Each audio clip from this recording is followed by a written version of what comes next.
আসসালামু আলাইকুম viewers, welcome to my channel. আমি আজিজুন নাহার আজ আপনাদের সাথে শেয়ার করব দই মেকারে পারফেক্ট ও মিষ্টি দই তৈরির রেসিপি। ভিডিওটি যদি আপনাদের ভালো লেগে থাকে অবশ্যই চ্যানেলটি সাবস্ক্রাইব করে পাশে থাকবেন। চলুন তাহলে দেখে নেওয়া যাক কিভাবে মিষ্টি দই তৈরি করবেন। প্রথমে আমি নিয়ে নিচ্ছি 1 লিটার দুধ। দুধটা চুলায় দিয়ে খুব ভালো করে জাল করে নিতে হবে। জাল করতে করতে যেন দুধটা একটু কমে আসে।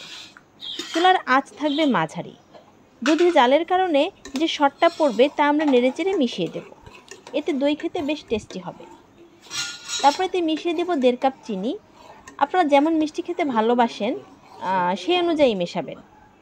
এরপর চলে আসি ক্যারামেল তৈরিতে। চুলায় একটি প্যান দিয়ে তাতে নিয়ে নেব 4 টেবিল চামচ চিনি। এতে 1 টেবিল চামচ পানি দিয়ে দিব। তারপর নাড়তে থাকবো।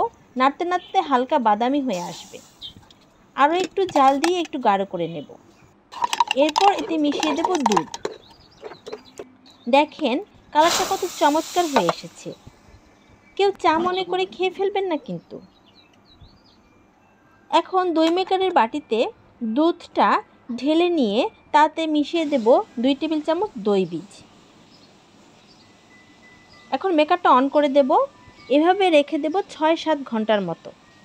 আমি রাতে দিয়ে রাখি, সকালে উঠে অফ করে দিই। আপনারাও ইচ্ছা করলে এভাবে করতে পারেন। 6-7 ঘন্টা পর দইটা যখন বের করেছি দেখতে অনেকটা এরকম হয়েছে। এখন আমি পাত্রটিকে নর্মাল ফ্রিজে রেখে দেব 2 ঘন্টার জন্য। 2 ঘন্টা পর দেখুন দইটা কেমন হয়েছে। আপনারা আবার প্রত্যেকটা স্টেপ যদি ফলো করেন তাহলে আপনাদের বানানো দইটা হবে একদম পারফেক্ট। একদিন ট্রাই করবেন।